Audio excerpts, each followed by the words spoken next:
Alternative Dig Talk. Real issues, real talk. Hey Teddy, have you noticed how little attention science and health issues get in the media? Totally, Edgar, yet science information is very important. Yeah, for sure. That's why the Health Journalists Network is here. How can they help? They are a group of journalists dedicated to advancing public understanding of healthcare issues through impactful reporting on health and science. Oh, really? Yes, they meet up every month with scientists and researchers, policymakers, and activists at the science media cafes. They then relay what they discuss to the public. Does that benefit us? Oh yes, very much so. This helps with health and science literacy for a healthy Ugandan society. Okay. I love getting informed about science and health issues. Health information makes all the difference between life and death. I'll look them up and engage them. That's great. They are based all over the country. Oh, okay. That's interesting, and they should be making real impact. They are empowering health communities through journalism. Journalists can save lives just like doctors.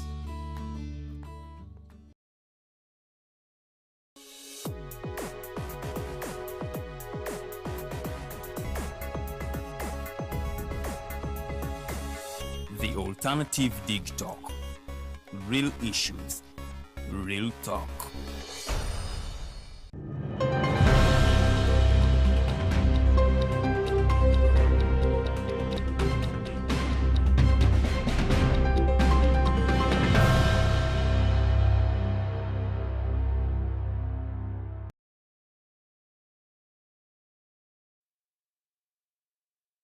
The mighty global news updates. My name is Keneth Rwemirembe. It is a very fresh and cold morning here in the capital, Kampala. We had some morning showers. I do not know whether your side you got some rain, but that shouldn't stop you from doing what you had planned to do. A very good morning once again, and thank you for always tuning into the Alternative Dig Talk TV. Here we prioritize matters of national importance, and this is the Mighty Drive Show. It runs Monday to Friday, 8 a.m. to 10 a.m. and we always come in first with the segment of the Mighty Global News Updates, where we tell you what's happening in the country, what's happening outside, because we believe you have to be informed, you have to know what's happening in our country here, even around the globe. That's why we come in here every morning to give you these updates, to keep you informed, because you can never make an informed decision if you're not informed. And not just being informed, but informed with the most accurate information. We have a lot of stories to share with you this morning, and after the updates we shall have our guests here and we discuss some other matters of national importance we believe will be of value to you. Outside Uganda, the war between the United States of America and Iran is intensifying. That's a joint operation between the two countries, between the United States of America and Israel. They are continuously striking Iran. We'll talk about that and a lot of stories here in our country, Uganda. You do not have to miss any part of it. We have the people that we are celebrating this fresh morning. A happy belated birthday to all of you people celebrating, but we are starting with Mobiru Kevin. Happy belated birthday to you. Best wishes from your beloved mom. She loves you so much and wishes you all the good things in this life. She loves you so much and wishes you all the success in your life, all the blessings any parent would wish their child. Happy birthday, happy belated birthday to you, Mobiri Kevin. We love you so much also here at Dig Talk TV, and we wish you all the best. Thank you so much for always following us, and we also wish the best to the mom who has sent in these wishes, and we continue to pray for the very best to Mobiri Kevin. Now, heading direct to the Mighty Global News Updates, allow me to start with the story of the hookers, all the street vendors. Here in the capital, Kampala, the Kampala Capital City Authority, KCCA, had warned all the street vendors to vacate the streets of Kampala and have permanent places, gazetted places, or like go to markets and sell their goods from there, not just by the roadside, which the government has been saying is disrupting traffic and causing unnecessary congestion in the city. And now several cities and municipalities are also embracing this directive. We told you previously here that in Bale, Yesterday, we told you that in Bali, the campaign had started to also force all the street vendors to vacate the road reserves. And now the operation has continued to Mitiana municipality, and this was confirmed by the town clerk of Mitiana municipality, that is Godfrey Kateba, who said they no longer want to see street vendors on this, by the roadside, on road reserves. They say they want them in gazetted places, that is in markets. They don't want any more street vendors on the roads of Mitiana municipality. This campaign is continuing, much as there is criticism, of course, from some people who are saying these people do not have where to go. The markets are not enough. They are not, that some of the works they do require streets because they have to convince buyers. And in markets, only those who have gone to purchase some stuff are the ones who go there. And these street vendors persuade the people, persuade their customers to buy. And if they are taken to markets, they may not make as much money as they have been making, and that some of them are just making money for survival. They do not make that much, and hence they should be allowed to still operate on the streets. But also the citizens here in the country welcoming the idea, saying it is a very good idea. It will make Kampala clean and other cities reduce on congestion. There are some streets that are now looking better, at least compared from what they have been like. And some people have been appreciating the Kampala Capital City Authority for doing this, but of course there are those who will always be unhappy. And now even in Mitiana, these street vendors and hawkers were unhappy about this, saying it puts their life at stake. They are not making any money. They are being pushed into markets. Some of them that they cannot afford the stalls in the markets. But the town clerk confirmed that all of the people will have to vacate the streets of Mitiana municipality. And now in Mbale, after chasing away the street vendors and hawkers, now the campaign is on the taxi drivers and the border riders. Yesterday, the police clashed with some of them who had refused to follow the regulations that were given out to them and follow the directives from the city authority. And now they are saying all of the street vendors, all the hawkers must be in gazetted places. No more working in ungazetted places. Of course, this is continuously coming with criticism, but we are following up this story to give you more information because we are your trusted online platform that gives this great information. And now, related but in a different way, now also the car bond operators have been told to vacate the streets as well, that they are using the road reserves to sell their cars from there. And now Kampala Capital City Authority had talked about it, and now the Minister of Works and Transport, the State Minister Musa Ichwere, also commented about it, saying they no longer want to see these cars put on road reserves, that they are not supposed to work from there. And now most car dealers and car bond operators have been doing this. They have been putting the cars by the roadside, and that's where they have been selling them from. And now the Minister of Transport has warned that whoever will not abide by these directives will have to face the law, and that police will work upon them as required by the law. But now some of them, of course, they have been very bitter, especially these the car bond operators. They are very bitter, saying they may not have all the capacity to rent some other places or get some other better places to sell their cars from, saying that these road reserves have been better, they have been accessible to people,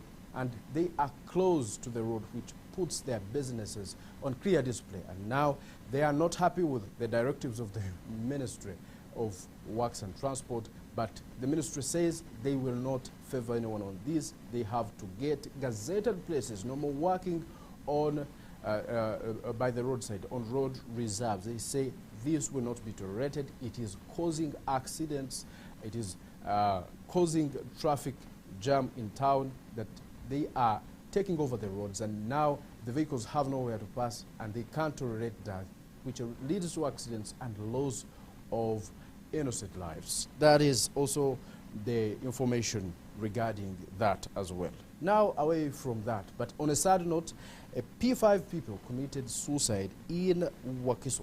A 15-year-old John Terry Kiseka was found hanging in their dormitory.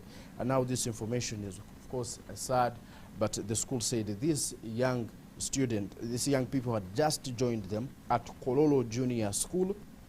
He had joined them this time, and they up to now don't know the reason as to why this young man committed suicide. They are saying he had been a very good learner, he has been disciplined, he loved his fellows, but they do not know what could have triggered him to commit such a thing, to commit suicide in the dormitory.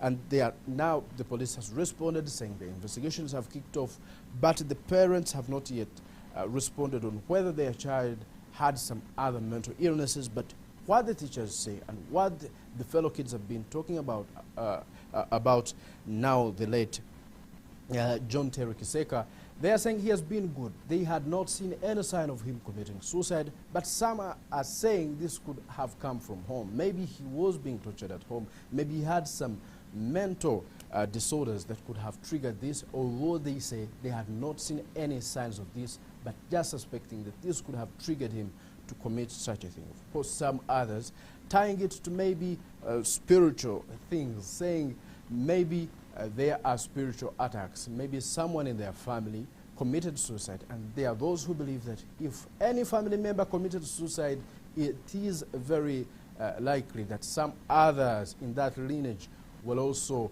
commit suicide. But of course, those are beliefs from some people, and TikTok TV cannot confirm that that's the reason. But we are telling you what was coming out of there, what information was coming out of these people near the school. But up to now, the police is investigating, and also the teachers are saying they are not yet aware of what could have triggered this 15-year-old P5 pupil to commit suicide. That is sad news, and we send our condolences to the family of now the deceased. May his soul rest in peace.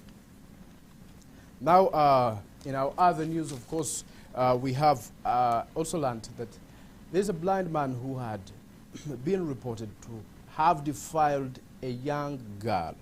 The 15-year-old young girl was defiled by Mr. Ivan Birungi, who is 44 years old.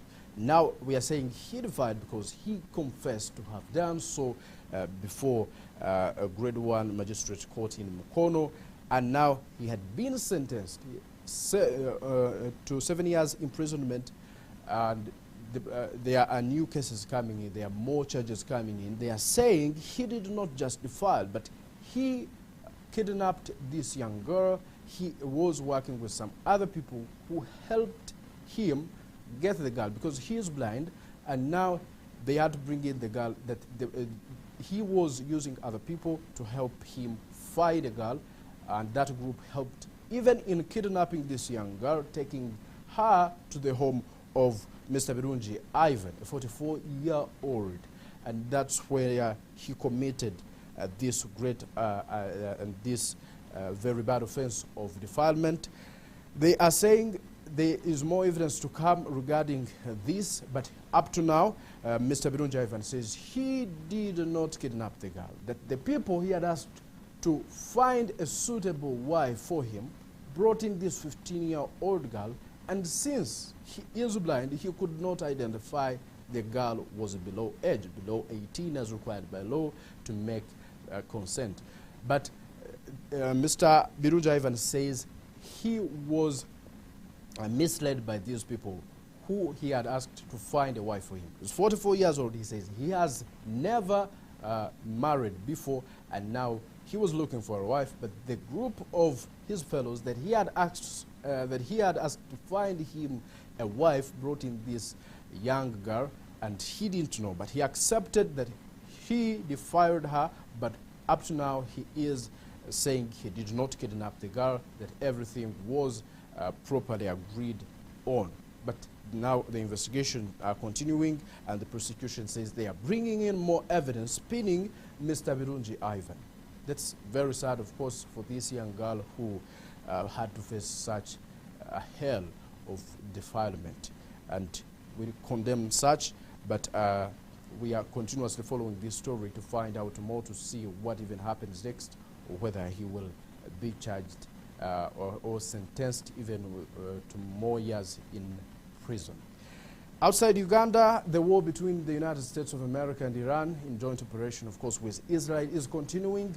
Many people are dying. So far, we are learning that over 787 people have died so far in Iran, including over 140 young children who died during a school strike. That rockets from the United States and Israel struck the school where these young children were, killing over 140 young children. But the United States and Israel say they cannot target schools, that they are not that kind of people, that they would not target school, they will not kill innocent lives. But reports of innocent lives being lost in this war are continuously rising. Over 787, those are the recorded ones. There are reports that more people have been killed, but so far they have not yet been reported. The war is continuously going on. Heavy airstrikes targeting Iran are coming in from the United States of America. President Trump said they are continuously attacking Iran, that they want to totally erase the Ayatollah regime. Of course, the Ayatollah Ali Khamenei died in the airstrike, but up to now, Iran is continuously also responding to these, what they call allegations, what they call aggression from the United States of America and Israel. We saw the Hezbollah also attacking Israel, trying to fight on behalf of their allies of the Ayatollah regime and Iran. Of course, the Hezbollah had to hit Israel, and now Israel responded with force, also striking back and striking the command center in Beirut, Lebanon. Those airstrikes were coming in from Israel. This after these Hezbollah militias had fired rockets into Israel, but also Iran is continuously striking the United States of America army bases around the Middle East. The Strait of Hormuz is now closed. The Iranian Revolutionary Guard had warned that no more use of the Strait of Hormuz, and this has been a very critical route for transporting goods and oil. 20% of the world's oil has been transported via that route, and now it is closed, according to the reports coming in from Iran. They are warning that whoever uses that route puts their goods at risk and even their life. They will strike any vessel that tries to take that route, and many people are worried that the gas prices and oil prices are continuously hiking up in different parts of the world, and they are worried. Spain had refused to allow the United States of America use their military bases to attack Iran. Of course, President Trump was very unhappy about it, and he came out saying that they will even stop all the dealings with Spain, but Spain had responded also saying they cannot participate in a war that is stopping peace in the region, that is bringing chaos, that as Spain, they would not tolerate anything. They would not give out their bases for the United States to continue attacking Iran. Although they say they do not support the Ayatollah regime, but they are not ready to see innocent lives dying. They follow international law, and they are peacemakers and lovers. And that brings us to the end of the Mighty Global News Updates. Always a special moment that we love sharing with you what's always happening in our country here and outside. We believe you are now informed. It's time to sit down and enjoy the conversation that is yet to start a few minutes from now. Thank you for being part of us. We are taking a very short break and coming back much stronger.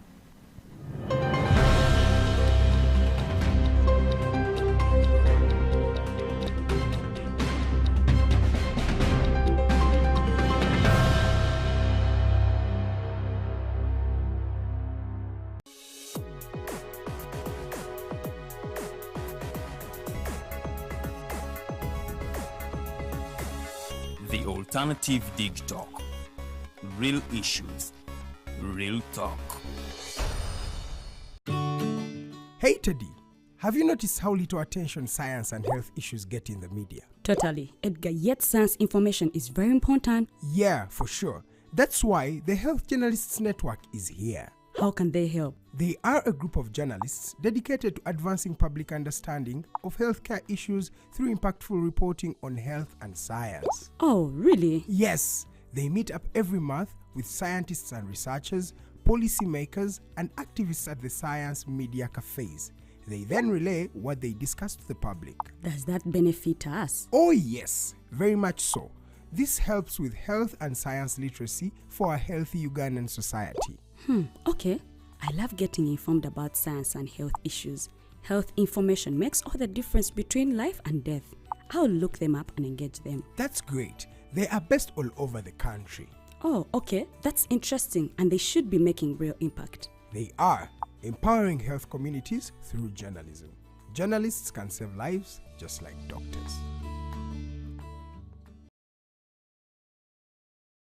Hi, Rogers. Can I ask you something?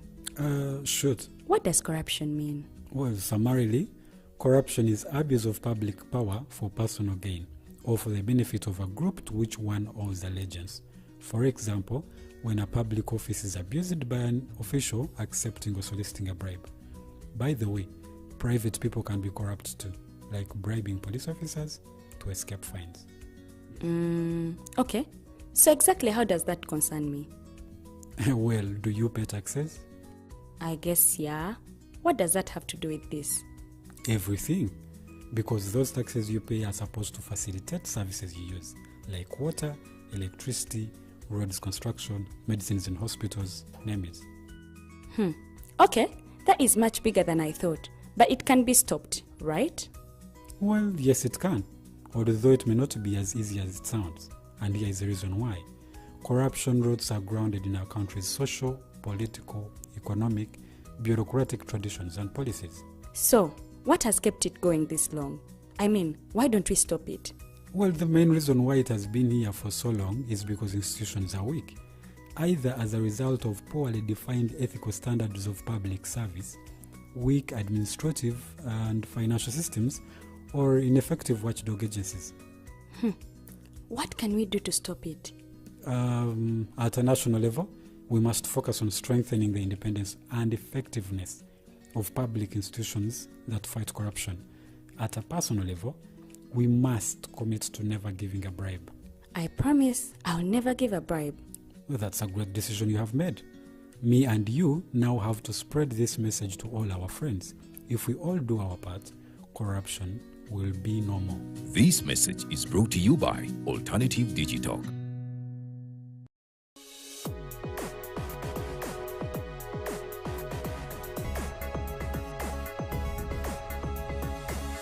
The Alternative Digital. Real issues, real talk.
A very good morning once again to all the people who have just tuned in. You're watching the Alternative Digital TV, and as I promised, I already have our guest. The one we had planned to have has had some issues, but of course we have to keep you informed. We have to discuss these issues with you, and Digital TV has never been limited to having such great minds to share with us some on some other topics or some matters of national importance we believe are of value to all of us. My name is Keneth Rubatsimbira, and I've been blessed this morning to host the Executive Director here at the Alternative Digital TV. He is a human rights activist, an author, and also a parent, a very great man that is known on the issues of democracy and peaceful movement building.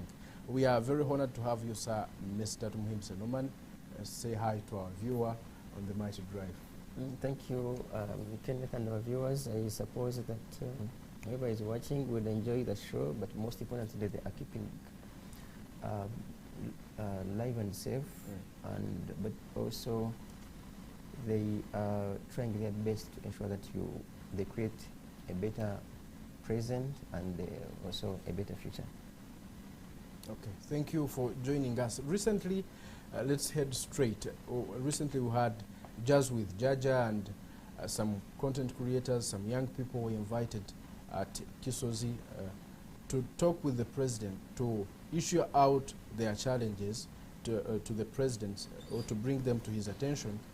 Do you believe the purpose of this Jazz with Jaja was to hear the concerns of these young people, or it had other hidden motives? I think it depends on how one reads the dynamics. First of all, as someone who did literature, I do not take any word for just its literal meaning. The word jazz, which is spelled as J-A-Z-Z, it's a word that literally stands for a mere, UN, and serious talk. That's why they say, let's have some jazz. So you can never consider it as serious, because you hear it's a jazz. It's not a debate, it's not a discussion. If had it been discussed with the judge, it would be a different thing. Jazz, like, it's for fun. Literally to hear, like, it's jazz, chivozi, which in any case, unless otherwise, it's not aimed at creating any specifics in terms of building a nation. And that's in my view, given the title of that discussion, jazz. It has never been anywhere in any serious meeting where you invite people and say, our agenda today, we're going to jazz. So jazzing, it's indeed a mere joke. That's why there is some gentleman, I'm forgetting his name, Mobilize and Atete, something like that. A big disappointment. But then when I echoed onto the meaning of the word jazz, I realized that is so-called Mobilize and Atete was indeed at the peak of the jazz. Simply jazzing and make some bit of fun and go home. But there are some people who say the president has not been accessible to some of the local people, that he has now to change the procedure to meet the president, at least to allow these young people to come. Even if it may be called jazz, one would say that it is the opportunity for the president to hear the minds of these young people. Couldn't anything positive come out of it, much as it sounds like jazz? First things first, had it been chat with Jaja, it would carry different meaning. I still remain of the view that since it was simply jazz, it was indeed jazz.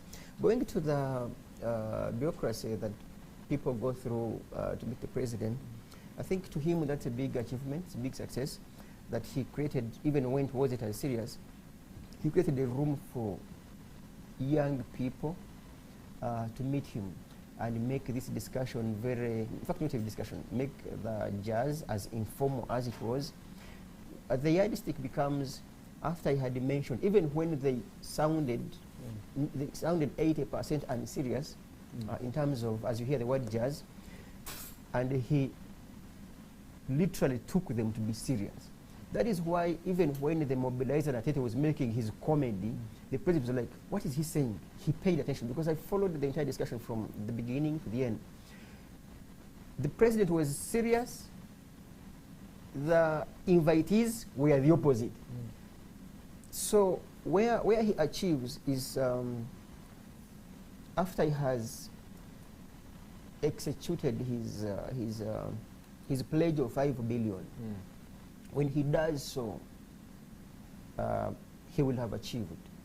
But that also goes back to the colleagues that went there. But next time, once you get an opportunity like that, go when you have held your head up too reasonable.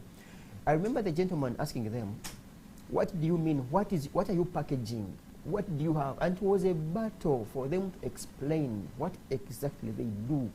You would see him rather now as if he was the guest. Now he's the one explaining to them. Oh, so this is now marketing. It's a new trend of branding and promoting Uganda, or marketing Uganda. which showed a weakness onto their end, those that want the president. But maybe it's now a room, they have, it's now a lesson for them to learn that next time you have such an opportunity, you go with your points on your fingertips and you explain what, because for crying out loud, if you asked so many here, they are called TikTokers, bloggers, you ask them, what exactly do you do? Some don't. Not even some. No. Majority of them would run away. They can't answer that question. But do you think they have that freedom to tell or to determine how the conversation will flow, or they are just given scripts to follow? Much as they come to jazz, are they, do you think, in your opinion, they come with free mind, or they are still forced to say what the it president goes wants back to hear? to understanding what exactly one does. If someone asks, what does DigTalk do? You will highlight what it does. You do not need to tell a story. You can summarize what DigTalk does. Meeting the president, and he's literally, he's the one giving you answers on what he thinks that you do. He was telling them what he believed and thought that they do. And then they're like, yeah, by the way, that's what exactly we do. That means there is a problem. In regards to whether or not they compromised about what they would present, I also don't think that that is factual. Because the moment you have an opportunity to hold the microphone, so as long as you're not insulting the president, you're good to go. But when you look at, there's one of them who said, abafu majebali, nebe batono. And then what? So that means it changes from being what would have been a composed discussion to now a lobbyism bit of a discussion to grab something. Yeah, and then, because even when he mentioned that he would give their circle, if they make a circle, not in bad faith, but I also want to believe that if majority of them, if not all of them, none of them has an organization. It's individual, so and so, so and so, so and so. So in the event that they are given this money, one wonders, is the money to help them better their work? If it's a yes, a TikToker, what does in specifics, what does a TikToker need to better his work? I think it's a latest phone. What else? For a good camera, and maybe to lower data prices. Lower data prices, it's a no for now. That's now for all of us as a country, even digital inclusive. So literally, in fact, not in bad faith, but had I been the president, I would just give each one of them like 2 million to go and buy better phones, and then that one is cleared. What else? Because but do you think these youth will perceive this as the government's initiative to empower them? A second, maybe I'll answer that question next. Look at all of them and tell me one single individual, for instance, one single individual amongst all of them, the way they were there, that has talked about human rights violations anywhere. Tell me one individual that has talked about maybe some government programs anywhere. That you see, given his track record of his TikToking or his blogging, he has in the recent past highlighted what government does, where young people can access the Myoga, the PDM, and the rest. One blogger, all of them, as far as I have watched some of their content, Mabina, you know those things.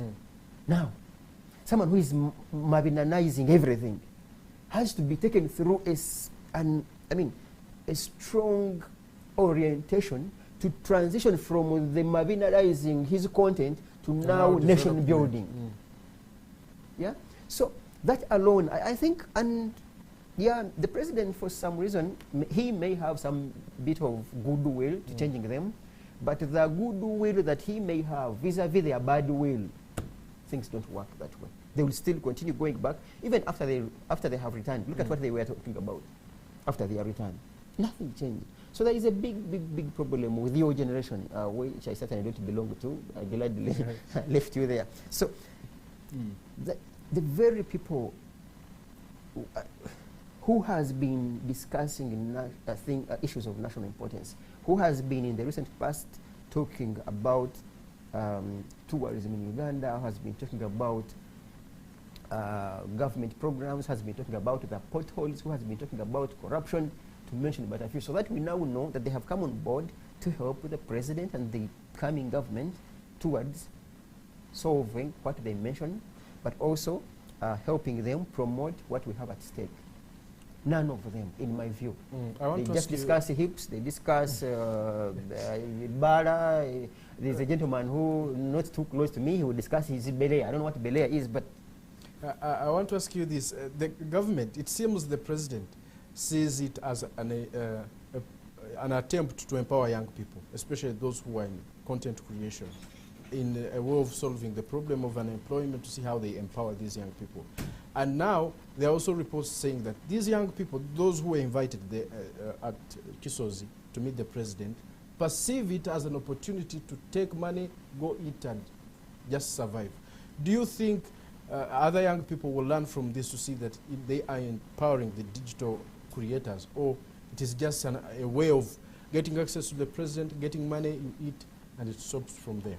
I think because of the impoverishment of most of the people, even when each one of them gets a golden opportunity to be the president, they have met the treasurer of this country. And therefore, their begging syndrome worsens.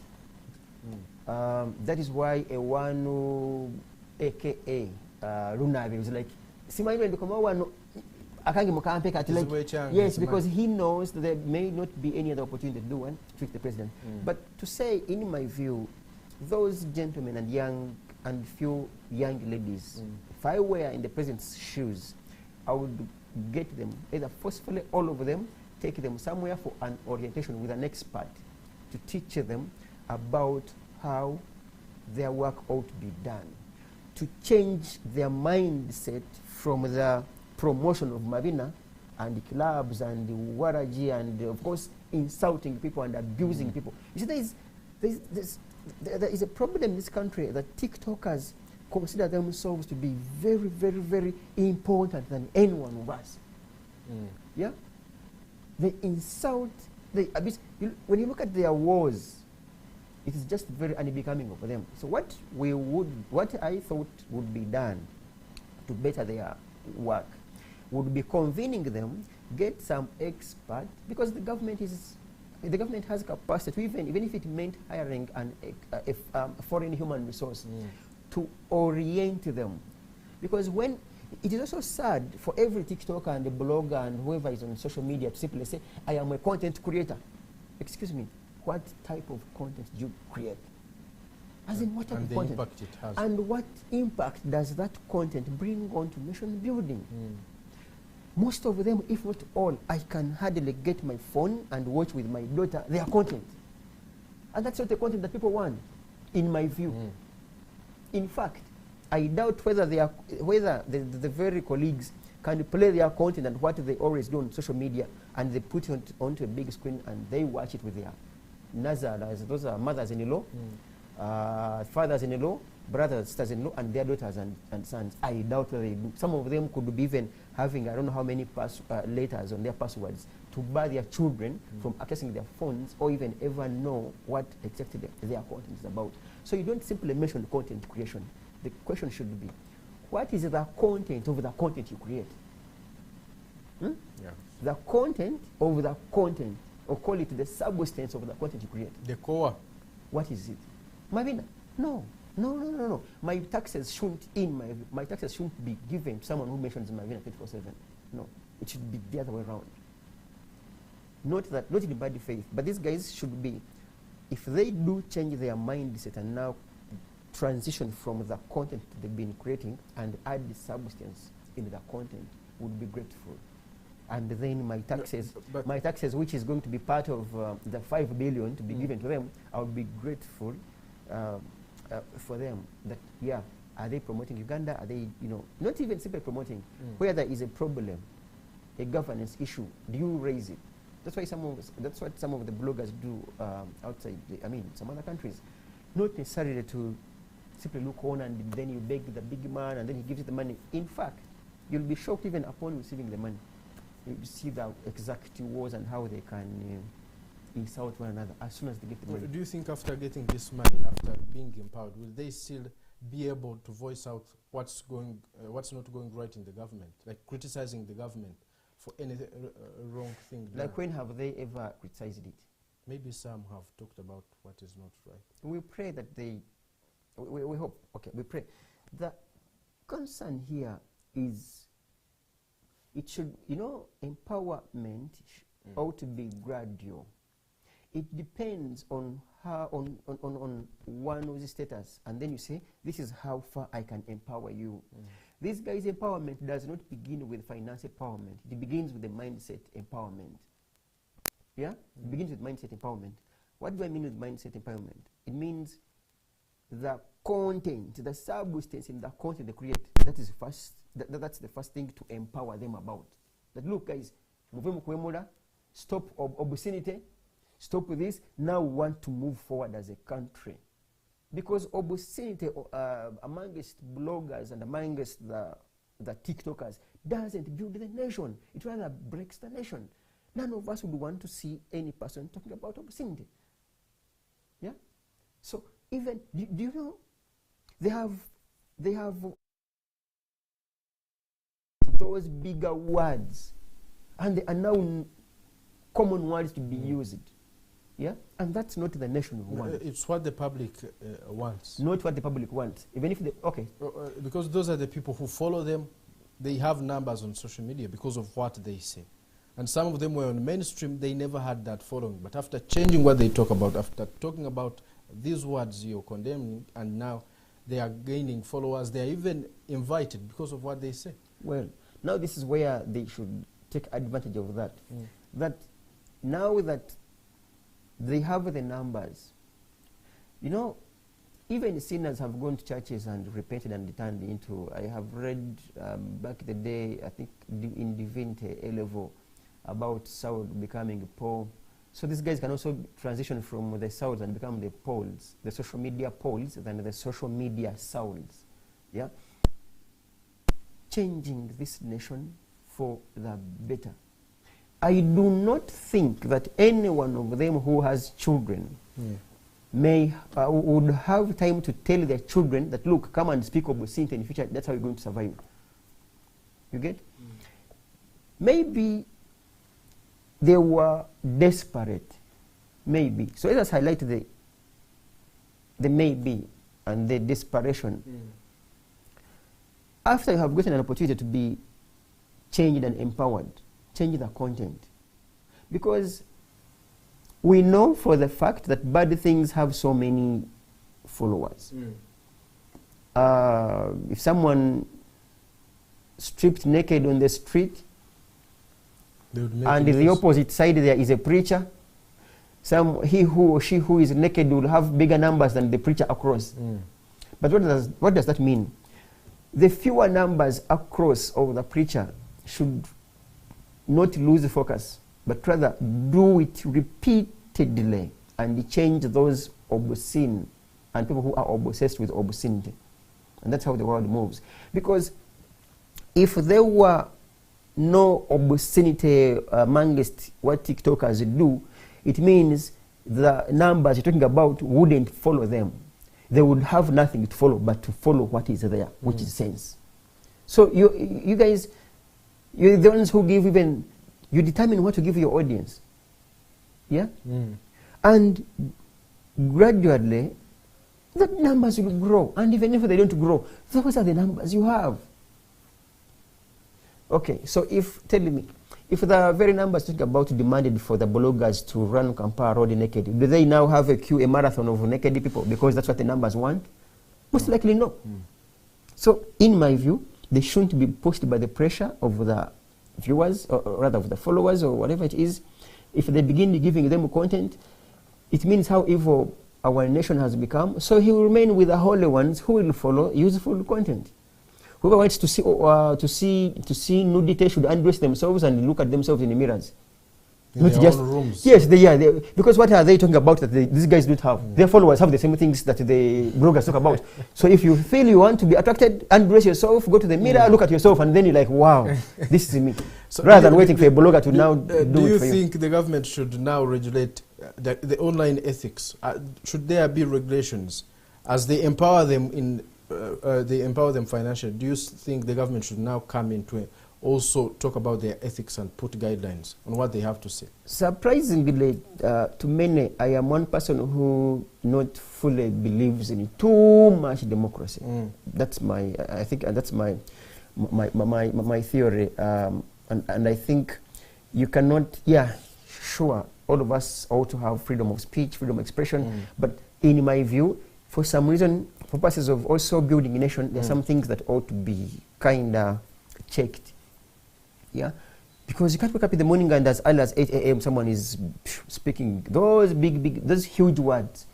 Yeah, I think there should be something done. But before you even become so hard onto them, maybe you need to convene them in some big room, talk to them, and even if you sarcastically ask them the way I'm also mentioning here, that, okay, Mr. So-and-so, given the content that you create, if we had a projector here, and sat you in the same room with your mother-in-law and your children, would you hold a remote and mute what you're saying, or you would like enjoy and even add them tea? If the answer is, honestly, we can't, like, good. If you can't, why do you want our children and parents to watch what you put there? So that's orientation. There should be some bit of orientation in my view. We are still with Mr. Tumuhimbise Norman and discussing some of the issues that have been making headlines here in the country, and you've heard. We also welcome your opinion regarding these issues.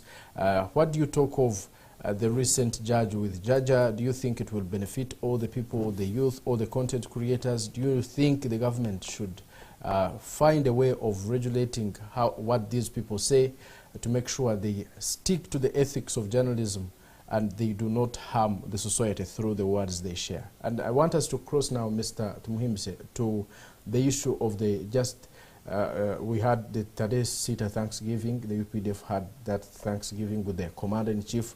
He also shared the testimony of how God has protected him, how he saved him from a recent accident. What do you make of that event? See, that gentleman, of late there is how he is too close, or presumably becoming closer to God. I don't know that it's because of the law of nature, because it's on record that when people grow older, the older one becomes, the closer they become, they get towards God, because for fear of the uncertain after they have died. Very few of them have kept their resilience of not getting too close to God. But of late, when you look at the president and his closeness with God, vis-a-vis 10, 15, 20 years ago, it's very worrying. Going by what he mentioned, that God helped him survive the accident, okay, we could take it. But myself, as someone who an overthinker, I doubt whether it was I doubt, because it is not possible that Mr. Museveni was driving his armored vehicle at a speed of, say, even 60 kilometers per hour in his farm. It's not possible. Mr. Museveni's drive in his farm has always been like a 10, 20 kilometers per hour. Imagine an accident of 10 kilometers per hour with that armored vehicle, because first of all, the armored vehicle that he drives is very, very, very, very heavy. So even when it is at 15 kilometers per hour, even if it had knocked whatever, it would not even a tree, it would not even have any impact onto them. But of course, for some reason, even when someone sneezes, like, oh, I thank God for having sneezed properly, because some people have sneezed and their hearts have stopped. But of course, that doesn't take away the fact that God has protected him just right away from the Bush War, and most of his colleagues died. Thanksgiving, in my understanding, it is of course to thank God for any achievements, tangible and maybe non-tangible. Mr. Museveni would be unappreciative of God if he doesn't thanksgive. In fact, if he wasn't busy, he's some gentleman who should be doing Thanksgiving every week, because he has achieved. He has lived longer. He has achieved. I don't know. how even to mention it, more than what God should have given maybe most of the people, has achieved what the rest of the people should have gotten. But all these blessings, it's as if they have been given to one individual. First of all, longevity. The gentleman has lived, you know, and he mentioned that he's now in bonus. His dear wife has lived long. Many presidents have died early, or they have they have lost their wives, they have lost their children. So honestly speaking, he has all the reasons to thank God for all the achievements. Additionally, he does not even have any threat in opposition. So why wouldn't he thank God? No threat. The gentleman got his vote. He got his share of 71 or 71 plus. Aren't we Ugandans supposed to be part of the Thanksgiving? Because he has been the leader for this country for now 40 years. Haven't we benefited enough to also join him and join the UPDF in thanking God? I think this goes back to his campaign theme of protecting the gains. If Kenneth, you went home and you talked to yourself alone, and you would draw a conclusion on whether or not there are gains you would wish to protect. So if you think that part of his blessings, you have tapped into the blessings, you should celebrate that you have tapped into his blessings. But where you haven't, you wouldn't. Just like a pagan wouldn't hear when a Muslim does his Kwazina, the Allah Akbar, and you invite people. So a Catholic wouldn't mind because he's not part of the community. But that sound or that message communicates to someone who subscribes to Islam. So in this case, the Islam is, or rather are, the benefits. Those who have gains to protect. They should thanksgive or give thanks to the mighty. And those that haven't benefited, not to thank God, to question God. Why aren't they also gaining some things? But of course, for me, by and large, he has all the reasons to celebrate. Also UPDF. UPDF is doing well, save for all of their fault. Look at their uniforms on point. Look at their conduct. Okay, you look at a UPDF officer, you're like, wow. They even take some juice. I see on the videos. UPDF. My father back in the day. I wish your producer had those photos. Do you know after they had captured power, those guys were depending on cigarette and a gun. You have your gun, cigarette, what else, and booze. Now these gentlemen and ladies earn relatively fair salaries. As far as I know now, I think a general is about 20 or so million, a 4-star general. I think the least paid person in UPDF, that's a private, should be around $1 million of Ugandan currency. Back in the day, my father, in 2000, my father was earning 111,000. Yeah, 111 in 2000. Those are 25 years ago. So UPDF has all the reasons to celebrate and have this, have the Thanksgiving, because it has transitioned from the Chigato and Ibisati, torn clothes. No, back in the day, all they had, which was like a privilege, were boots, boots, gum boots. Now it's an army that now someone as a Ugandan would be kind of proud of, save for their faults, because there are some individuals where they have also behaved as hyenas towards Ugandans. But by and large, they have all the reasons to celebrate. They have grown into forces: Air Force, Marine, Mechanized Brigade, then Air Force, then Land Force. So there are so many forces within an umbrella of a force. A reason for which they should celebrate. Coming to this other side, they know where they have also gone wrong. But by and large, as Ugandans, do you think we also benefit from these privileges they are having? Because they are our brothers. If they are having fair pay, we all benefit. They are protecting this country. They are Uganda's People's Defense Forces. Do you think we should also celebrate with them? or there is a gap that needs to be filled? For some reason, you not celebrate loudly, but if Kenneth, you had your brother and he's in UPDF and is earning a 2 or 3 million also, you would know that when you are broke, maybe he can send you a 10K. Because for some reason also parents and relatives had become tired of their brothers and sisters or sons in UPDF rather now begging their parents. Yeah. When you look at yeah, that's my dad. That photo was taken 1986 after capturing power. So that cream of NRA was earning, or rather depending on cigarette, and they used to have a shop called Ame Shop. It was in industrial area. So officers, my dad was working in Rubiri before Rubiri was returned to the Kabaka. So they would walk from Rubiri and cross to industrial area to do what? To sign for cigarette and some booze, and then you get some either a liter also of booze, beer, and cigarette.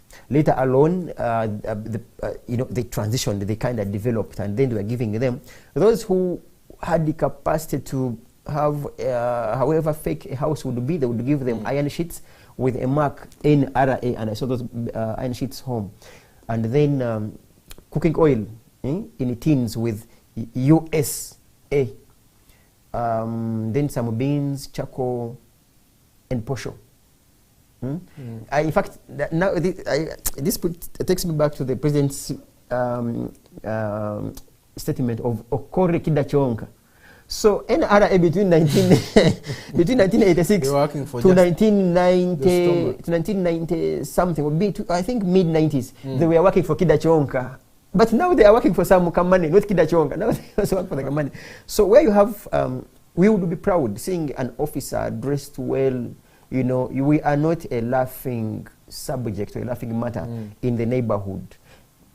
Now we can laugh to the South Sudan army. We can laugh at them because we are far ahead. We can laugh at the Burundian army. Yeah, but back in the day it was horrible. Now, yeah, honestly, I would celebrate them. I would celebrate them because they are doing relatively fair. In the recent budget, they were given some fair increment onto their salaries. Like I mentioned, that a general should be 20 million and so. Because it was also unfair for someone who went to the bush, or whatever it is, captured power or fought for what they always mention, fought for the peace, they call it, as they call it. And after all those risks, a one who Kenneth does his A level, or even goes and gets a weighing scale and gets an equivalent of A level, and is earning 30 million in that house called Parliament.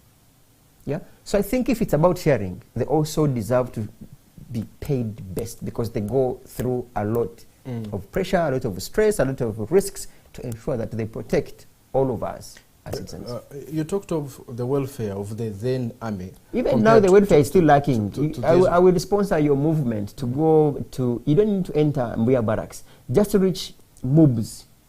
You don't need even a binocular. Use your naked eyes. You see what Mbuya has. Yes, but compared to what you said... now you see, that gentleman there, my mistake, that was his mansion. In fact, that was his, it was his bungalow in Changwai back in the day. That was 2000. 2000. Yeah, so from that, but of course, a lot is... Yes, that's what I was going to talk about. Now from that situation to now where we are seeing UPDF now, don't you think, because without even talking about UPDF as an institution, the economy proves to us that the economy is now better than it was then. Don't you think that at least that is also a plus to the NRM regime here? Yeah, very many people, like you have mentioned that, and that question is always brought by you people in media and some other forums to push those of us who want to ask tough questions that we are not appreciative. The point is here. The issue is, if we had, if we knew we were going to, let's say, massacre, And it is known by even those who can trek, like these pilgrims who come to Namugongo. We know that from Kampala to Masaka takes a maximum, let's say a maximum of 8 hours. But we spend a month and we are in Busega. That's for most of us, that's what we question. That fine, we are moving, but the speed at which we are moving isn't in line with what is expected of a normal trekker or a normal person in that journey. That's the only concern that we have. Fine, we have moved, but is what we have moved comparable to the time you have been in power?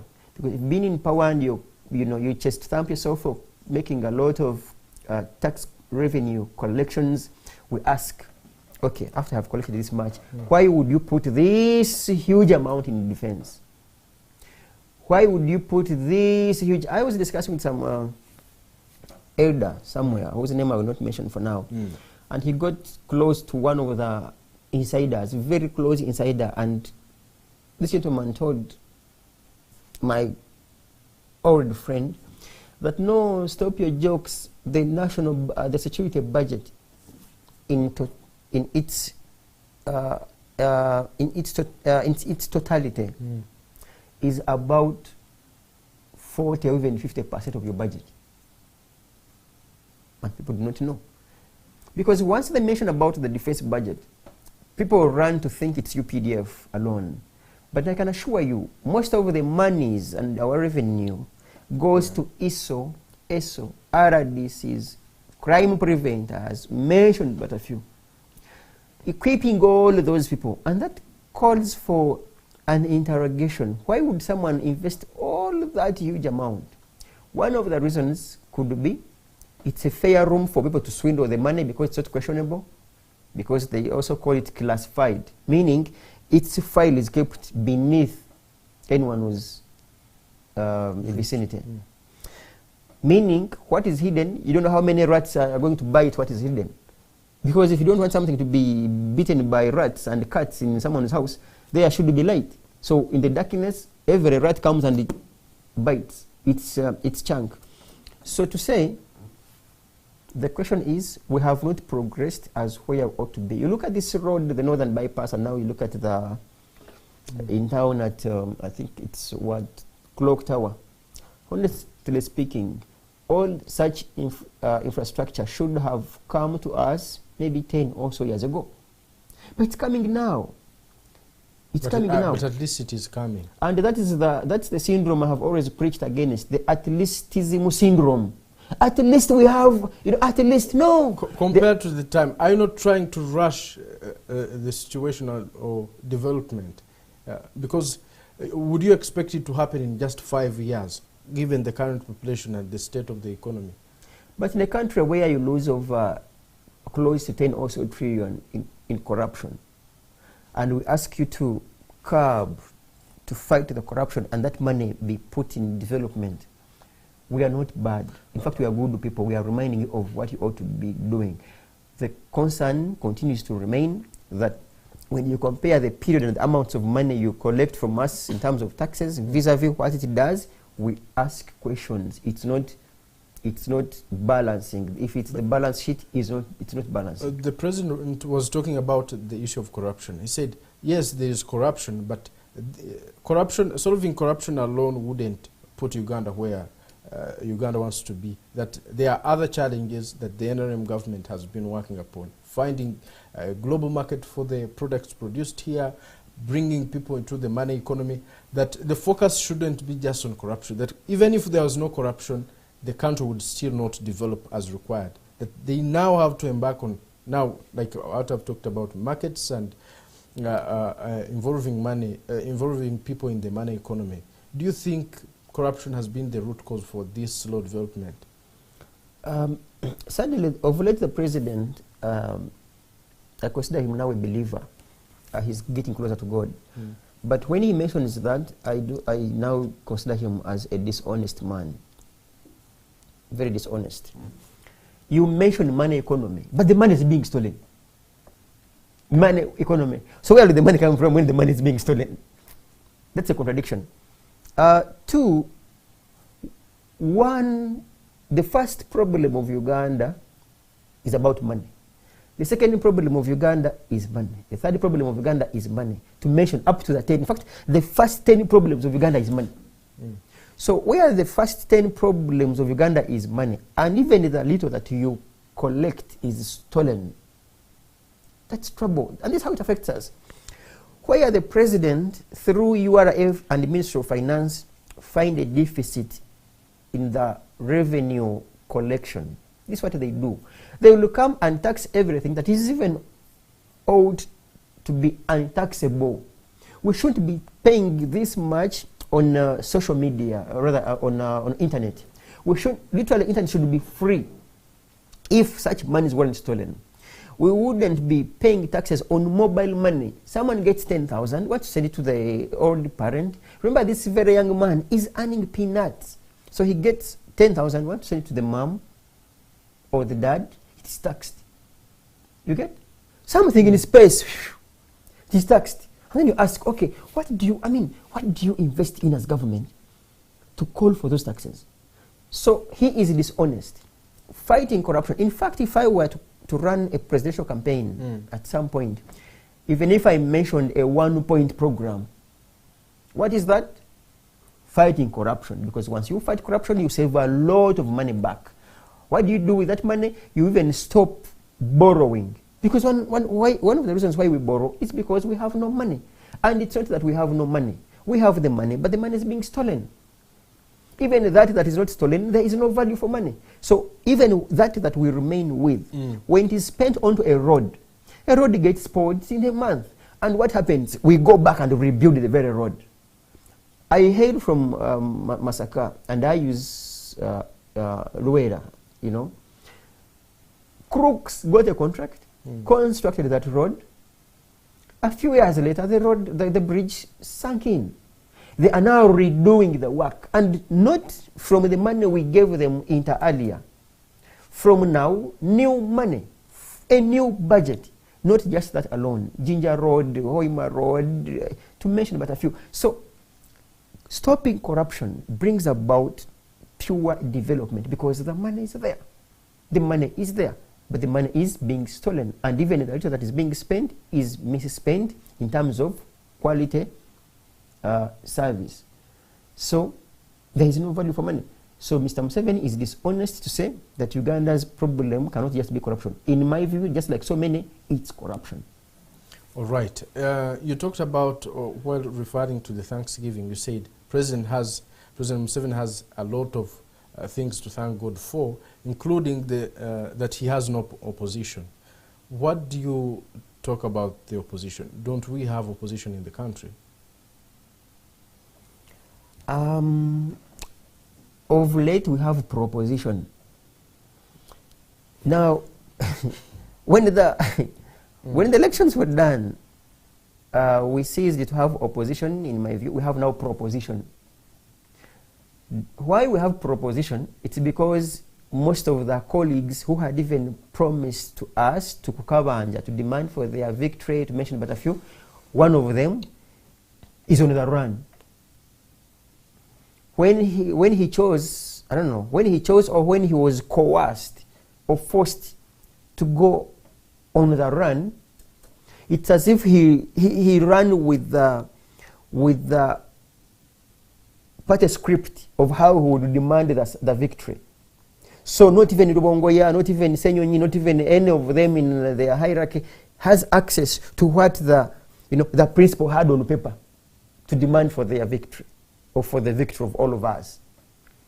So when that happens, all that we see, colleagues have some of them who have some fair money have already bought 3 also suits, and they are now every morning like, this could be better.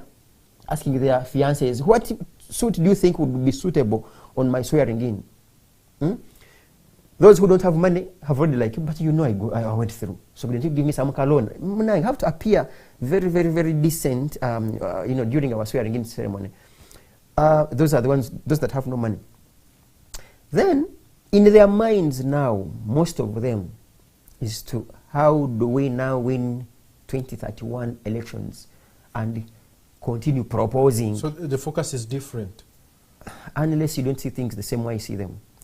The focus is too different. They are now proposition. We have proposers, not opposers. No, we no longer have opposition in this, this regime. We have proposition. So the challenge with the proposition, it hardly questions the powers that be. Because the more you push so hard to ask those that you would literally oppose, they have their machinery, media, to mention, which will come and say, but you earn our salary. So literally, by and large, I think opposition died a long time. They are now proposing. We have the proposition, which is there to, of course, also benefit from. Was that from the very gains. Was that death avoidable? No, it wasn't avoidable. Maybe there were external forces that killed the opposition. I think for me, and given some fair experience I've had in the then opposition per se, we ought to have understood on whether or not an election as is, with how it is carried, can bring some bit of change. Had we gotten convinced of that theory, and then we make our highlight or summary of demands, because for crying out loud, the electoral process, with how it happened and with how it has been happening, doesn't seem to bring justice. Because like we have had so many people say, we have had the president complain that he's also rigged. We have had it. Why don't we also help him get justice of not being rigged? And like Mr. Museveni, we are here to help you not to be rigged. If you think MSJ or Bobby Wine or whoever it is also rigged you, all of this that we propose as electoral reforms aim at helping you get justice. And we coerce, if we can't persuade, we coerce him into accepting that. Because the mere fact that the president mentions that he's also rigged, it's to accept that elections are never free and fair. That's what it means. When he says he's rigged, he is saying the elections we participate in are not free and fair. So then you use that statement and push Parliament, or move, legally, and move Parliament towards adopting the electoral reforms. In fact, for me, I was even of the view back in the day that even if it meant giving Mr. Museveni an extra 1 year, rather than having quack elections in 2026, even if we had these elections next year, but when they are organized, I wouldn't mind. Even if Parliament had a special law, passed an act immediately, or some law that they are extending NRM government for 1 year, but also to be able to work on what Ugandans had been demanding, would be fair than participating in an election and then you have whoever it is going through fraudulently and takes you on for 5 years. We would rather lose a year, have a free and fair election, than going through a fraudulent process and have someone who would take you for 4 years. Unless one is illogical. You'd rather lose a year and secure the 5, rather than working the way it is and then you lose all of the 5. All right. Now, do you think this opposition, the problem is just the elections? proposition. Do you think the problem is just the elections, or even other aspects? Because if they had lost the elections, why wouldn't they have other alternatives to stay on track? Why would we say that they are normal? Is it just because of the elections, or there are other issues we have to also follow up on?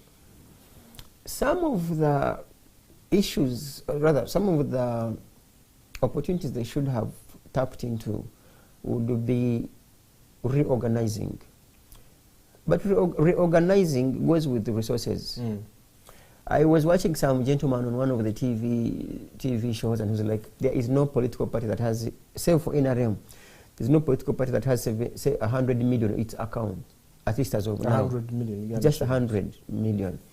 Meaning, a presidential candidate, okay, let me not reduce it to a presidential candidate, a political party that did not have capacity to collect even 40% of its DRA forms. DRA forms to mean declaration forms in this country can hardly organize, can hardly get sober-minded people. Because if you want to get a secretariat that reasons, a think tank of people seated at Kavule, NUP office or DP office or GEMA or ANT, you need to pay them. Those technocrats who think for the party. The likes of Moses Biaruhanga of NRM, he's not a minister. Very powerful, very reasonable, very articulate. But because NRM has the money. On how it gets it, that's secondary. But our colleagues this other side haven't, in my view, haven't exploited. Or even those who would be funding them don't find a reason for which they should fund them. Maybe they look at them as comedians, maybe they look at them as unserious people, so they let them be. And where there are no resources, a political party cannot stand because it needs to facilitate its leadership. I have mentioned about the think tank, the technocrats. Each party deserves to have, literally, under normal circumstances, every political party ought to have a cabinet. The same way Mr. Museveni has a cabinet, the same way FDC, ANT, GEMA, NUP ought to have a cabinet. Where Mrs. Janet mentions of education policy, you ask your minister of education to come with a counter policy. Where Kasaija under Minister of Finance brings about a policy, you ask your minister of finance in your political party to come with an alternative policy. What do we have? Every member on his own, God for them all. Yeah. So all that shows unseriousness amongst all of them, but also a call for them, a caution for them to reorganize and avoid the same rhetorics come 2031. What do you think is the role for the citizens of Uganda in supporting these political parties? Because recently the president for Alliance for National Transformation, General Mugisha Muntu, said that Ugandans need to understand the importance of funding their own political parties, that they shouldn't look for money from outside Uganda. What do you think is their role in supporting these political parties? There is what we call ideal, what is ideal and what is practical and achievable. In this country where a one Keneth is yet to sleep hungry and all that he can think of is to take a commando of 2,000 because of so many circumstances that led to his impoverishment, that person cannot sacrifice a shilling to any political party. Never. When opposition tried to convince their members to subscribe to their party through procurement of party cards at simply 1,000 shillings, NRM woke up in the morning and said, our membership cards are for free. And to the ill-reasonable or lazy, to the lazy thinkers at a time, they stopped buying party cards and said, "Sure, so such a populace. That's why at some point I'm like, some of these guys, we need to vote on their behalf with how they reason. We need, for instance, I should be voting for a whole sub-county because I know the value of my vote. So such a person, sadly, they are very broke, either because of the government unfavorable conditions and policies, or they are broke because of their intentional laziness, because not every brokenness should be attributed to the government. There are those that have gotten money, even the Myoga money or PDM, and they have gone to WED. I will give an example of I have an auntie, a very, very, very interesting auntie in my village. So my auntie would go to Centenary Bank to get a loan. You process a loan, you know, when they are assessing your ability to pay the loan, they come and ask you if you have a banana plantation. They tell you lean against one of the bananas and they take a photo. And then if you have a pig, they tell you touch its ear. They prove it's yours. They take a photo. If you have a cow, a cattle, they tell you pose. Near it. Not just near. You touch it because Photoshop had it come back in the day. So you touch its horn or its head. They take a photo. So they make your file complete. And they would go back in the day. Centenary Bank used to be in Chotera. Those are like 30 or so kilometers from our village. So she goes there. When the loan is approved, she goes with the border rider. Upon getting the loan, and how much? Maybe around 2 or so million. She passes through Chotera town. First of all, she buys a sack of sugar, 50 kilograms from the loan. Then the very shop, she gets a jerrycan of cooking oil. Remember, maybe this lady has taken like a yam and has even frying. So this is the only opportunity to have it. Well, very wonderful. So she gets now a box of soap, a jerrycan of maybe 10 or so liters of cooking oil, rice, like 5 kilograms of beef. In fact, 5 to 10 kilograms. Then she calls her colleagues. Like there is a feast. Celebrating. Yeah. So out of the 2 million loan, you find that around 800 or so thousand is spent on Then months later, you find her in running a battle with Centenary Bank. So there are also those people. The same way with these circles that people, the Niginas. I would see the Niginas in our village, and I sat one of the Niginas meeting. It had been held in my home, and I asked my mom. I'm like, okay, when do these people bring maybe 100 or so, maybe they like 10, 20 family members, rather families, you would find that the total of the amount collected is around $1 million.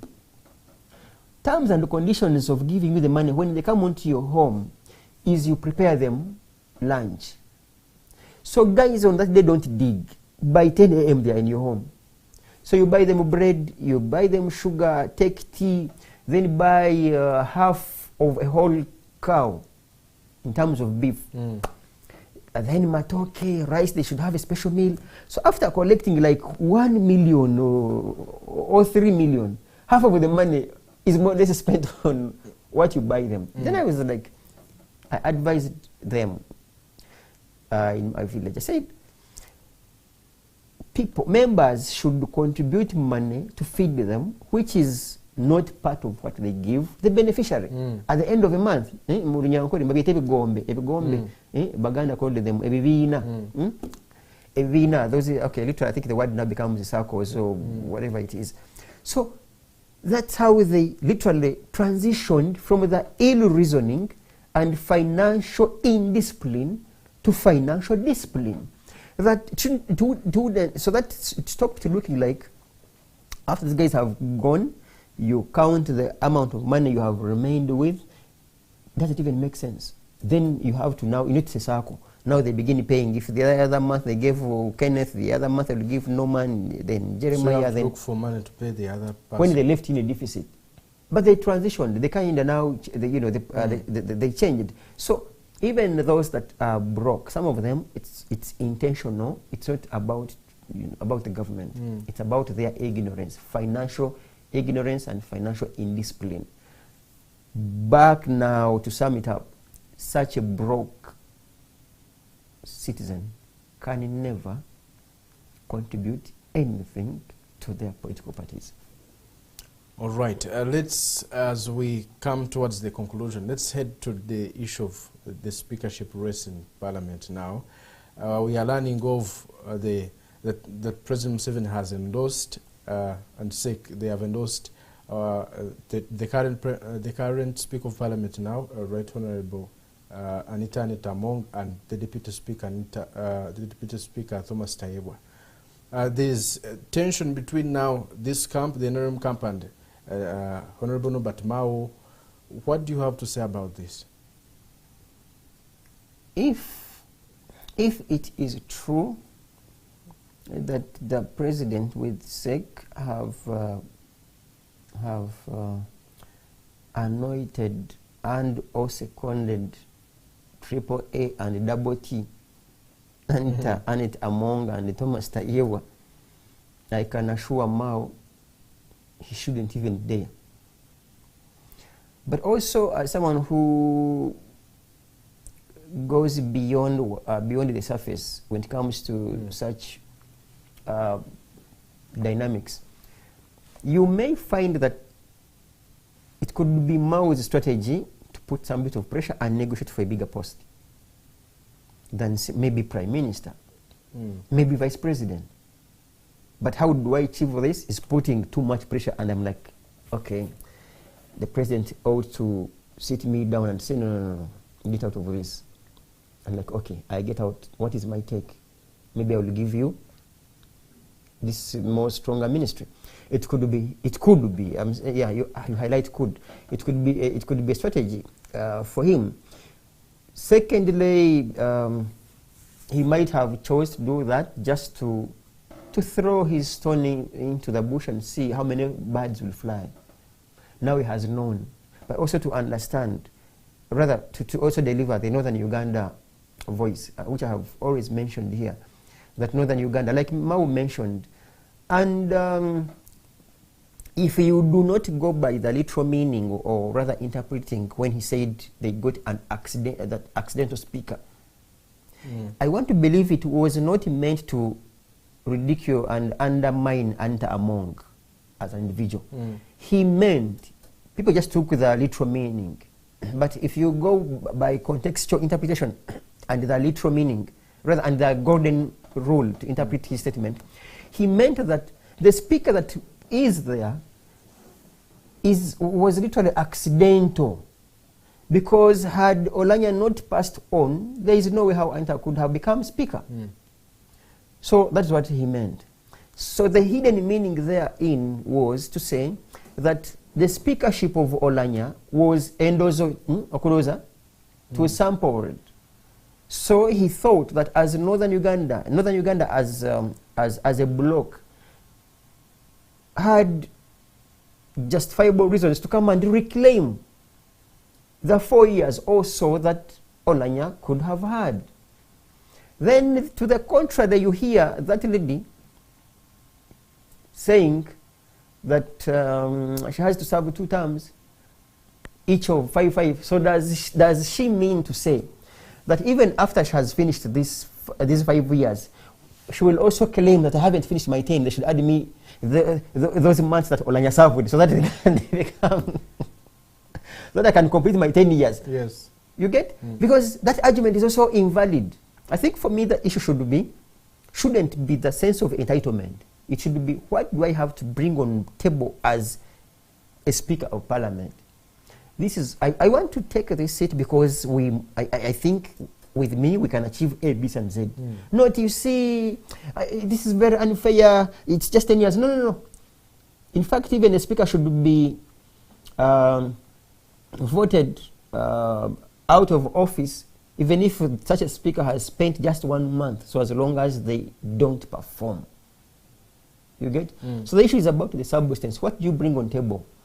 Not that rhetorical loose statement of, I must, we agreed I must go for 10 years. And I watched some NRM historical, and even if I hadn't watched him, it's not anywhere under Uganda's laws, even NRM laws, that speakership will take, whoever takes speakership must spend 10 years. No way. It's a ritual that they have sunk their heads into and tried to promote it, but it's not legally binding. It's not anywhere in the legal documents of NRM, in the legal documents of even if the Parliamentary Elections Act, even if nowhere. So we just hope that, but of course she would face resistance. She may, like I have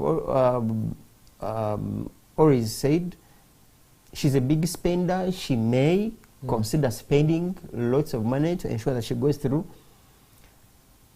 As a lobbyist, she may continue lobbying, and part of her votes, with no doubt, part of her votes, the opposition will have to vote her. You have talked about the opposition. Do you see any chance of any opposition candidate becoming the Speaker of Parliament, not necessarily this term, but if the NRM government is still in power, do you see any possibility of the opposition taking over the speakership position or even being the deputy speaker? There will never be, because it's not even a matter of logic, it's a matter of fact that the speaker is voted by majority members of parliament. That's 2/3 of the entire house. But when you look at the 2/3 of the entire house, pure the NRM. Even those that did not come as official NRM flag bearers are NRM leaning. So there is no one crystal likelihood that the opposition will ever take the speakership. Should we say that Honorable Norbert Mao coming for this position was a miscalculation? Because he knew these things, he knew that it was very difficult for the opposition. We believe he knew it was very difficult for anyone from opposition to take over such a position. Should we say that was a miscalculation? He didn't know what would happen next. No, Mao save for his shortcomings, I consider him one of the most brilliant people this country has. And in my view, as far as I have followed Mao, I don't see any move that he has miscalculated. Right from contesting for president in his political party, right from having an MOU, which is the only the opposition political party on record that had an understanding with the two signatures. Two signatures. Museveni appends his signature, Mao appends his signature. Terms and conditions apply, so it is highlighted. Black and white. The rest of the heads in opposition have been just taken as ducks. Ducks, like, yeah, ducks. Hey, come work together. That's why Museveni wakes up in the morning and he sacks you. He could hardly sack who? Mao.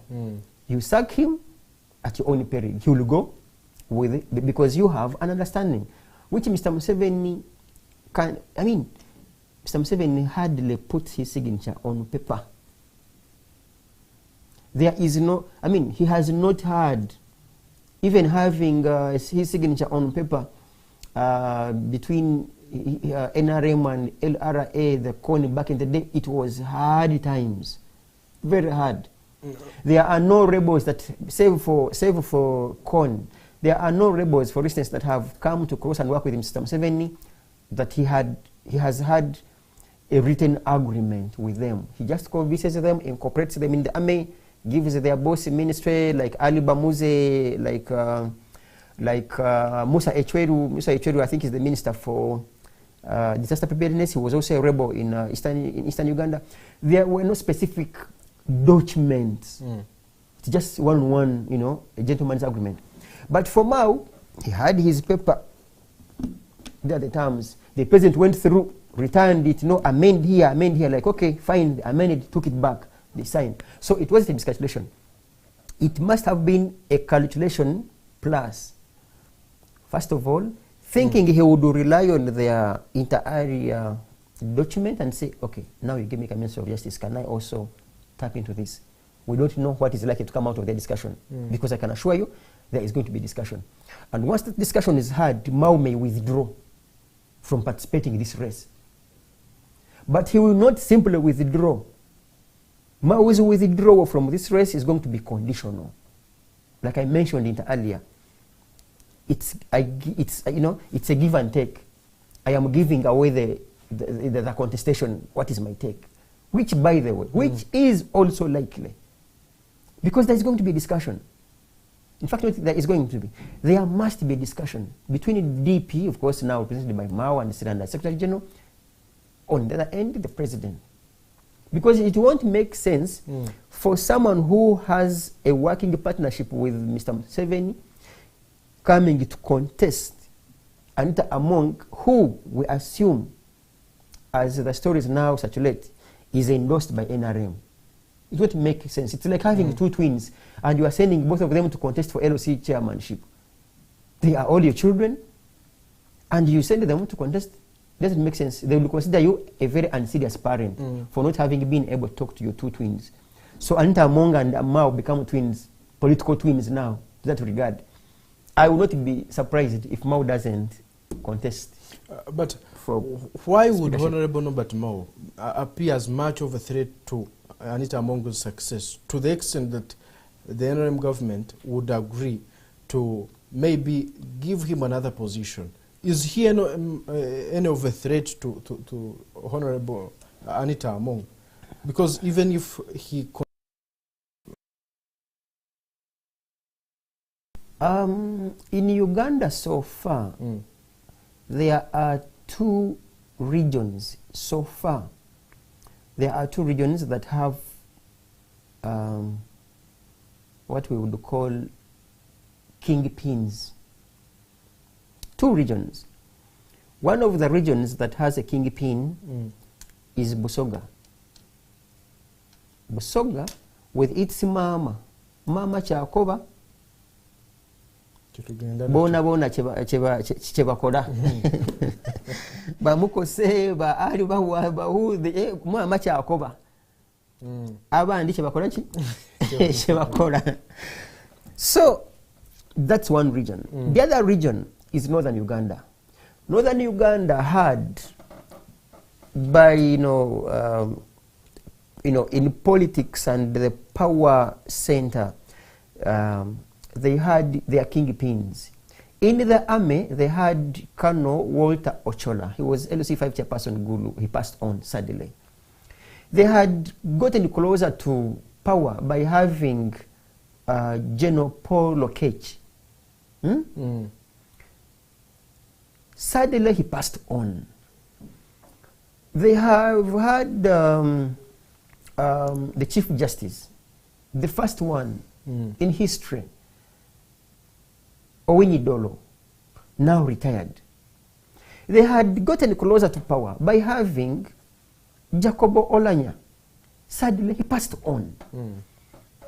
So you look at them as political orphans. So the political orphanage in northern Uganda comes to celebrate the heir Omusika. Out of the orphanage, the political orphanage of losing Olanya, losing Lokech, losing Walter Ochola, now losing also the Chief Justice having retired. Their close and current Kando becomes Mao. So that's what makes him special. So in our political view, he represents a whole block, Karuma and beyond. Kind of also stretch slightly a bit to the closer eastern, the Lango sub-region, who have had their political issues politically dominated by UPC. So he becomes their, the successor in their view. He does not come alone. Mao has a very invisible queue behind him from Karuma and beyond. So that's what makes him a rare species to come onto the table with the big man and say, okay, like I have mentioned, now imagine I am a Munyankore by tribe, I am mentioning it that way. What about when he mentions it in his language? Because he has justifiable reasons also. If it's politics with its true meaning, Northern Uganda is a political orphan, and he is a potential political successor of the orphanage in Northern Uganda. So that makes him special.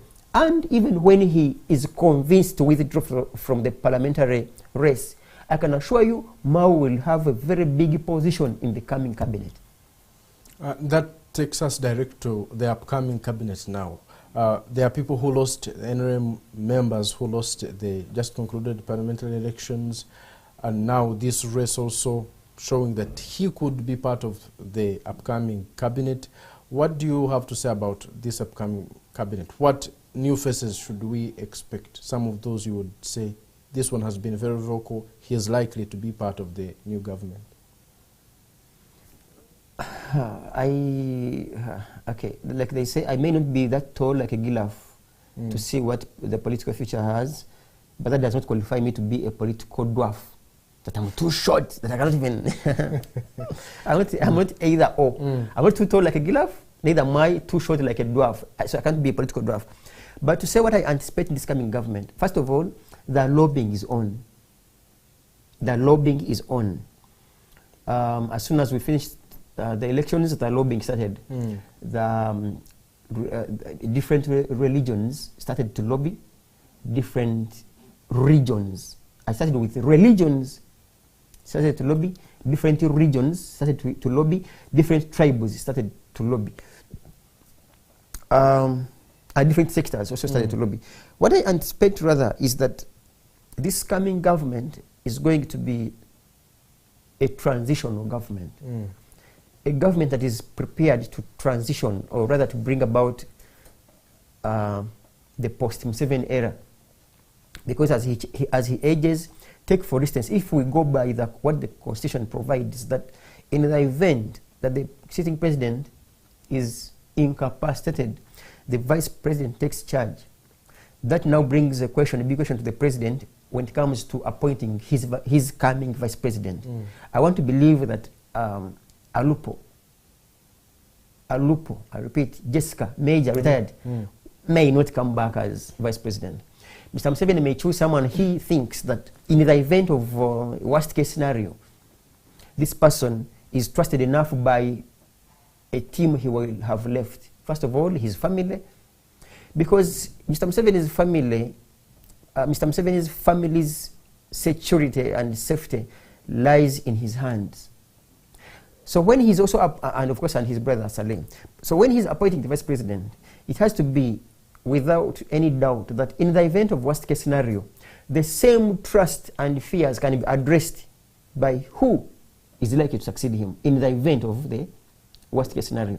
Meaning he may have a very trusted by his power center vice president. Then when it comes to other ministries, I want to believe that it's going to be a young cabinet. Not of course 18 years, but young in terms of energy, in terms of age. So these 70s plus are going to be very few. 70s plus are going to be very few. I see his cabinet as a cabinet of an average age of 45, 30 to ceiling of 65. And selected a few big-headed men like Otafire, who also have an MOU to die ministers, very few of them. But by and large, 85% also of his cabinet is going to be a young cabinet, which he would think that it may carry on in this country even after, in the event rather, of the worst case scenario. Yeah, I think that's what I can say for now. Most of them, which also is likely pro-MK people who are likely to have the Honorable Kabanda team. Who knows, yeah, most of them. And this also brings us to that anticipation of like, okay, maybe that's one way or the other of grooming or preparing his, preparing the PLU to also take power. Maybe they want them to get experience. So we may have non-experienced people, young people coming on board. And I won't be surprised if they indeed make 80% also of his. And of course, when it comes to all these political, I call them political off-layers, those old men and women who have lost, he's going to even extend more of his advisors. Presidential advisor on my dressing, presidential advisor on my convoy, presidential advisor on Jazz with the Jaja, presidential advisor on Facebook, to mention about that. So those political off-layers will be presidential advisors. Okay. That's what I think. Your last remarks to our viewer who has watched the Mighty Drive. It is our viewers out there, it is to ask you to pick sense from what I've said and drop the trash, which I always try my best to limit the trash, if any. So, but also thank you for keeping it digital and sparing your time to love your country. I hope that you even love it more you love your country more by speaking against any form of injustices. I thank you. Thank you so much, Mr. Tumuhimbise Norman, for being part of this Mighty Drive. We have been blessed to have you. Thank you for sharing with us. I've been Keneth Rubatsimbira to present you the Mighty Drive Show with Mr. Alibawa Ali on camera, executive producer Jeremiah in production, and Mukosiano Anthony, not forgetting Alvin Lubega. Thank you so much. Catch you some other time.